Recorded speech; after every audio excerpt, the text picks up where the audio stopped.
சுந்தர் எப்போதும் மற்றவர்களுக்கு உதவி செய்பவன். ஆனா அவன் செய்த உதவிகளை ஒருபோதும் நினைவில் வைத்துக் கொள்ள மாட்டான். இவ்ளோ பணமா? எனக்கு உதவுங்கள் தயவு செய்து.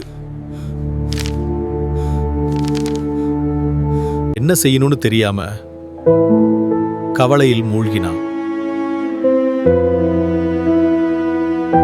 அடுத்த நாள் சிலர் சேர்ந்து அவனை சந்தித்தார்கள். அவர்கள் அவனுக்கு பணம் கொடுத்தார்கள்.